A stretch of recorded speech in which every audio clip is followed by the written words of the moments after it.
Limited and S Limited are business of manufacturing governments அப்படின்ற சம்ம நம்ம பார்க்க போறோம். இது வந்து பார்த்தீங்கன்னா ஃபினான்ஷியல் ரிப்போர்ட்டிங் நவம்பர் 2020ல எக்ஸாம்ல கேட்ட கேள்வி. பிஸ்னஸ் காம்பினேஷன் 103 நம்ம பார்க்குறோம். இண்டிஏஎஸ் 103. ஸோ பிஸ்னஸ் காம்பினேஷன் இண்டிஏஎஸ் 103ன்றது ஃபினான்ஸ் ரிப்போர்ட்ல வரக்கூடிய புதுசான்னு கேட்டீங்கன்னா எஸ் கிட்டத்தட்ட ஒரு புதுசாக வந்துட்டு இருக்குது. பட் இந்த சம் கொஞ்சம் இம்பார்ட்டன்டான சம்னு சொல்றாங்க. ஏன்னா இது எக்ஸாம்லேயே கேட்ட some. P Limited and S Limited are in the business of manufacturing of garments. P Limited holds 30% of equity shares of S Limited last several years. P Limited obtains control of S Limited when it acquires further 65%. Totally, they are getting 95% on 31st December 2019. The acquisition had the following features. அப்போ acquisition என்ன, business combination வந்து ஒரு எக்ஸ்ன்ற company வந்து Y என்ற கம்பெனியை acquisition பண்ணோம். இந்த இடத்துல வந்து பீன்றது வந்து எஸ் எடுக்குது. ஸோ இப்போ பீன்றது என்ன ஆயிடுச்சு அப்படின்னு பார்த்தீங்கன்னா நம்ம ஐடி பிங்கு தான். ஸோ உங்களுக்கு ஈஸியாக சொல்லி தந்துடுறேன். ஐடி பிங்கு சொல்லுங்க. ஐடி பிங்குனா என்ன அப்படின்னு பார்த்தீங்கன்னா very simple. I for identifying acquirer. Identify acquirer இதுதான் முதல் கேள்வி. யார் identify acquirer? P Limited is a parent. அவர் தான் acquirer. S Limited is a subsidiary.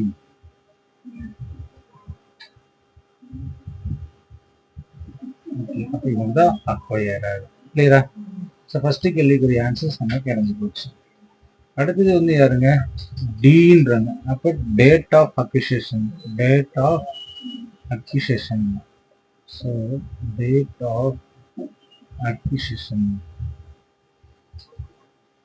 Acquisition என்னைக்கு வருதுன்னு பார்த்தீங்கன்னா 31st December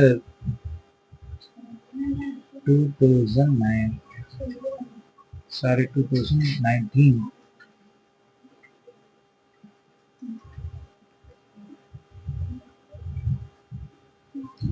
So identify the acquire date of acquisition.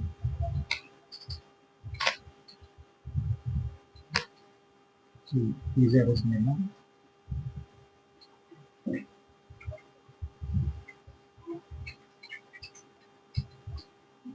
என்ன பேஜ் ஆன் பண்ணுங்க இந்த சொல்லுங்க. எஸ் அது சப்சிடரி பார்த்தாச்சு. அடுத்தது டேட் ஆஃப் அக்விசிஷன் சொல்லியாச்சு. அதாவது 31st 12/2019 அப்படின்றது தெரிஞ்சிச்சு. இப்ப நம்ம அடுத்தது வந்து பாத்தீங்கன்னா பீன்னு என்னங்க பாத்தீங்கன்னா purchase consideration. PC purchase consideration என்ன அப்படின்னு பார்த்தோம். ஸோ டேட் ஆஃப் அக்விசிஷன் வந்து சார் இப்போ 2030 அக்விசிஷன் பண்ண டேட் நம்ம கணக்கிலே கொடுக்கல. செவரல் இயர்ஸ் பிஃபோர்னு சொல்லிக்கிறதுனால நம்ம ஃபாலோ பண்ண வேண்டிய அவசியம் இல்லை. PC. So B for PC purchase consideration தான் இப்போ முக்கியமான பிளேயாக இருக்கும். So what is purchase consideration அப்படின்னு கேட்குறாங்க. ஸோ கிட்டத்தட்ட ரொம்ப ஈஸியான கான்செப்ட் தான் பயப்பட வேண்டிய அவசியம் இல்லை. பர்ச்சேஸ் கன்சிடரேஷன் என்ன அப்படின்னா P Limited வந்து S Limited வாங்கினா யாருக்கு தான் பணம் தரணும்? P Limited தான் பணம் தரணும். அப்போ அதுதான் பர்ச்சேஸ் கன்சிடரேஷன்ஸ். P Limited எவ்வளோ பணம் தருது அதுதான் கேள்வியே தான். ஸோ கேஷாக எவ்வளோ பணம் தருதுன்னு பாருங்க. ஃபர்ஸ்ட் 50 lakh எவ்வளோ பணம் தராங்க? 50 lakh தராங்க. யாரு? P Limited issued 90,000 shares on 31st December 2009. அப்போ ஷேர்ஸ் எவ்வளோ தராங்க அப்படின்னு பார்த்தீங்கன்னா எவ்வளோங்க ஷேர்ஸை தராங்க? 90,000 ஷேர்ஸ் அப்படின்னு எழுதிக்கலாம். 90,000 shares into how much? Market price of P Limited shares in the rate of issue was 10. அப்போ 10 rupees அப்படின்னும் போது அப்போ எவ்வளோ 90,000 into அப்போ 9 lakh. So 9 lakh 59 lakh. அடுத்தது P Limited agrees to pay additional considerations 4 lakh if the cumulative profit of S Limited exceeds 40 lakh over the next 2 years. At the acquisition date, it is not considered probable that extra consideration will be paid. The fair value of contingent consideration is determined to be 2 lakhs at the date of acquisition. So, at the date of acquisition, அப்போ இது வந்து கண்டிஞ்சன்ட்னு சொல்லுவாங்க. Contingent so contingent அப்படின்றது வந்து பார்த்தீங்கன்னா எவ்வளவுன்னா 2 lakh. Yes.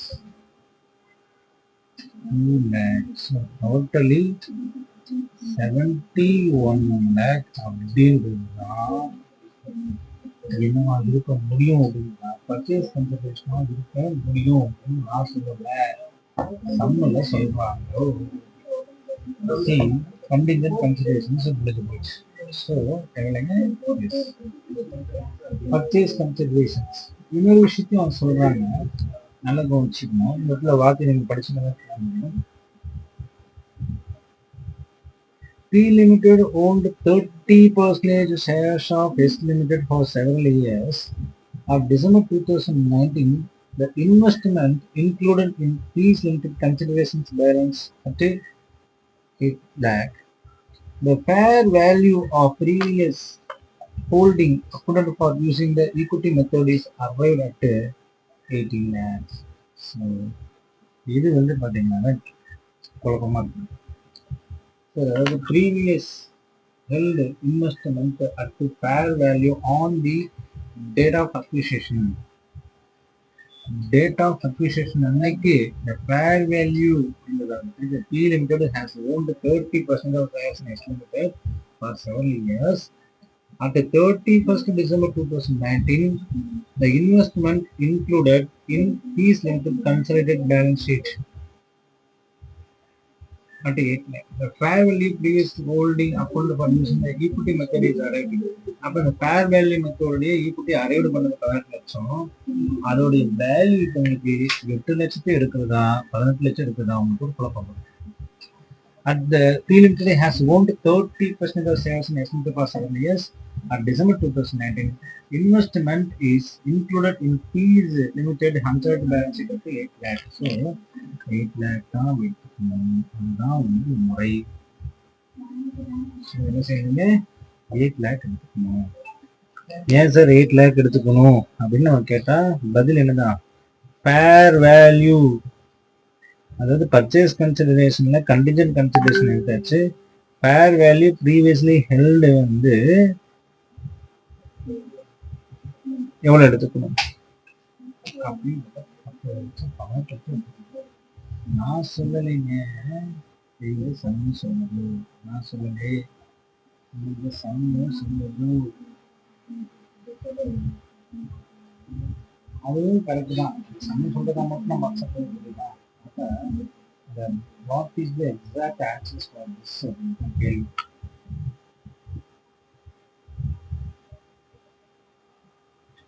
Something கண்டிப்பாக கொண்டு வந்த இஷ்யூஸ் ஃபஸ்ட்டு நம்ம பார்க்கணும் வர மாட்டேங்குது.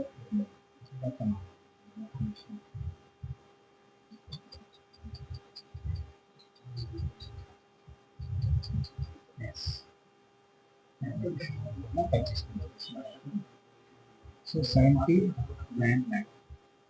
சரி மக்களோட கரெக்டு பண்ணாக்க 5 லட்சம் 89 லட்சம் 2 லட்சம் 18 லட்சம் ஆகும். ஏன் அவன் என்ன சொல்றான்னா, at the date of acquisition, fair value of previously holdings accounted for using equity method is எவ்வளவு? 18 லட்சம்.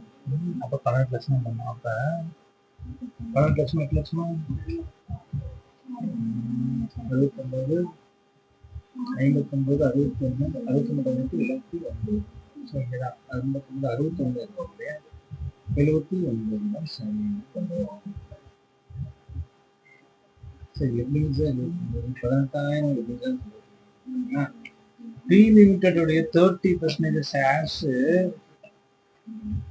value, fair value of the previously holding accounted for using equity method array பண்ணுறது 79 lakh தான் கரெக்ட். அப்போ வந்து 79 lakh purchase consideration. So இப்போ ஐடிக்கு இல்லை, ID கொடுத்தாச்சு, பி வந்துச்சு. ஸோ அதுக்கு என்ன செய்யணும்? ஐ தான் பண்ணணும். ஐ என்னங்க? ஐடென்டிஃபையபிள் நெட் அசெட்ஸா. அப்புறம் identifiable net assets. So identifiable net assets. Sir identifiable net assets எப்படின்னு சார்? ரொம்ப ஈஸி. கொஞ்சம் மைண்ட் செலவு பண்ணால் சரி. ஐடென்டிஃபையபிள் நெட் அசெட்ஸ் யாரோட கண்டுபிடிக்கிறது? யாரோட என்னோட கம்மியாக சார்? இல்லை, யாரோட? சப்சிடரியோடது நீங்கள் கண்டுபிடிக்க போறீங்க. யாரோடது? சப்சிடரியோடது நீங்கள் கண்டுபிடிக்க போறீங்க. சரி, கண்டுபிடிக்கலாமா? அவங்க எங்கேயாச்சும் கொடுத்துருக்காங்க பாருங்க.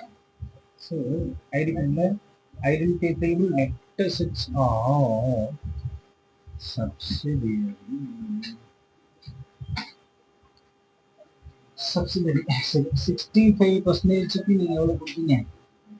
கிட்டத்தட்ட 79 lakhs 79 lakhs கொடுத்துருக்கீங்க. 79 lakhs வந்து 90% அதுல 19% தான் இந்த வேல்யூவா அப்படின்னு நான் கேட்கப்போம்.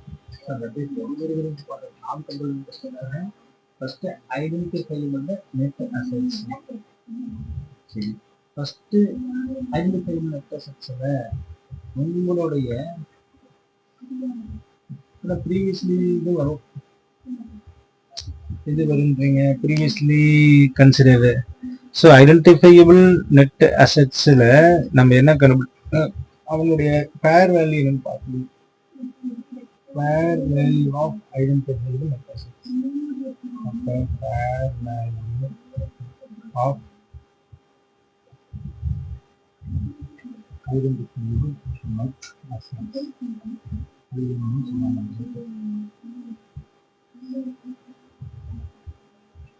Identifiable assets. The fair value of this identifiable assets is 45 lakhs. So, the answer and you 45 lakhs. So the number is 45 lakhs.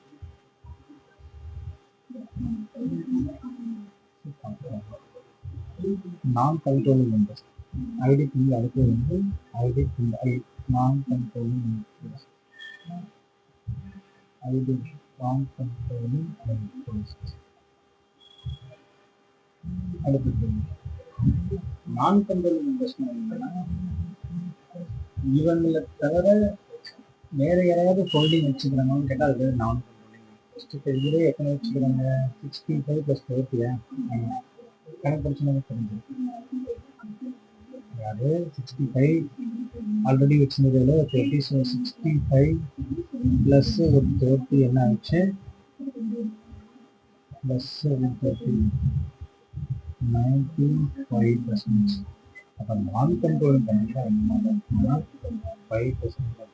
The fair value of non-controlling is 5 lakh at the acquisition date based on market price. அப்போ அதையும் அவனே என்ன சொல்லிட்டாங்க சொல்லிட்டாங்க. எனக்கு எவ்வளோ so நான் controlling interest எவ்வளோ 5 lakhs. நான் controlling interest 5 lakh.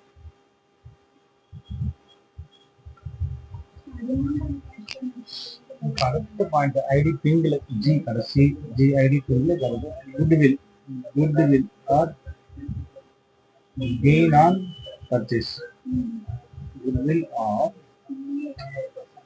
gain on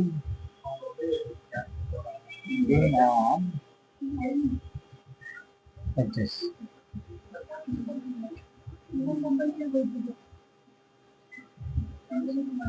Goodwill or gain on purchase.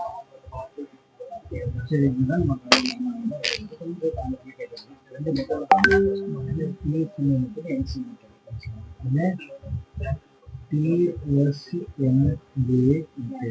அடுத்து வந்து நெட்டு பென்சில் நான் கண்ட்ரோல் இன்ட்ரெஸ்ட்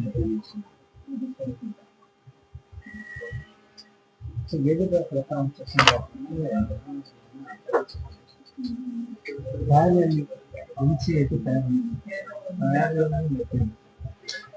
நான் கண்ட்ரோலிங் நான் கண்ட்ரோலிங்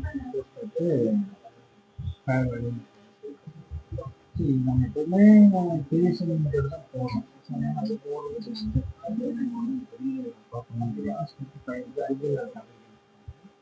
பிசி எவ்வளோன்னு பார்ப்போம். பிசி ஃபஸ்ட்டு நம்ம அதானே ஸ்டெப் 5 வந்து குடில் கணக்கு ஒரு ஃபார்மெட் சிஸ்டம் பிசி, அடுத்து வந்து என்சிஎல், அடுத்தது ஐஎன்இ. அப்போ பிசி என்சிஎல் போட்டுட்டு மைனஸ் ஐஎன்இ டிஃப்ரெண்ட் என்னவா இருக்கும்? அது டிஃப்ரெண்ட் என்னவா இருக்குன்னா குட்வில்லாக வரலாம். இப்போ பிசி எவ்வளோ வந்துச்சு நமக்கு? 79. பிசி 79.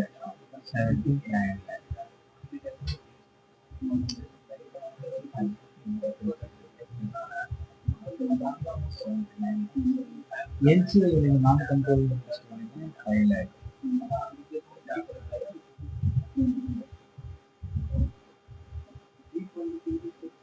So 84 lakh. இப்போ பிஜிஐ போட்டாச்சு. ஐடென்டிஃபை எக்ஸ்பெசிக்ஸ் சரி, okay okay okay. So 45 lakhs. அப்போ இது எவ்வளோங்க? ஐடென்டிஃபை எக்ஸ்பெசிக்ஸ் வந்து 45 lakhs. ஸோ இதுவும் நீங்கள் சரிங்க கழிச்சிடுறீங்க. கழிச்சிட்டிங்களா? ஸோ 84ல் 45 போச்சுன்னா எவ்வளோங்க? 84. 84ஆ? என்சிஏ வந்து 5 lakhங்களா? Yes. 79 + 5 lakh. So 84 lakhs minus என்ன வரணும்? 84 lakhs மைனஸ் இதுதான் ஐஎன்ஏ. ஐஎன்ஏ எவ்வளோங்க? 45 lakhs. 45 lakhs.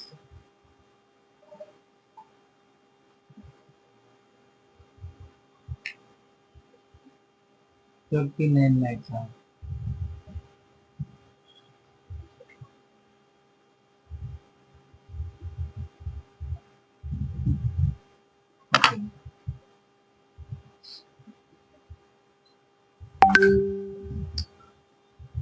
தப்பா பார்த்தீங்கன்னா சரிதான்.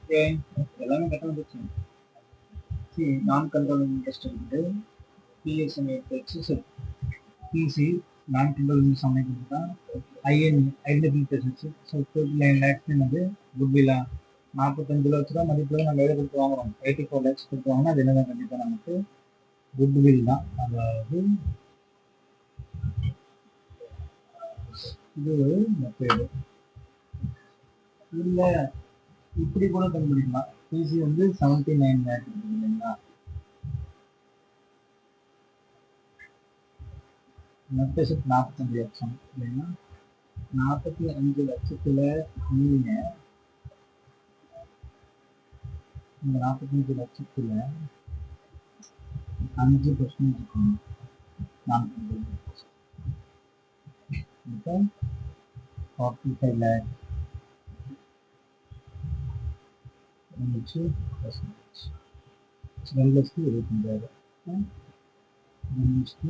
25,000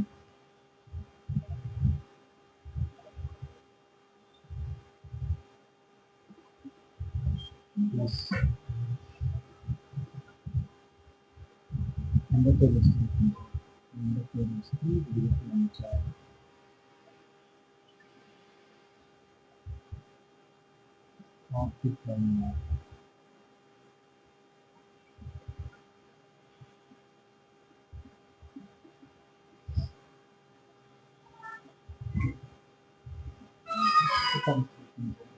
25,000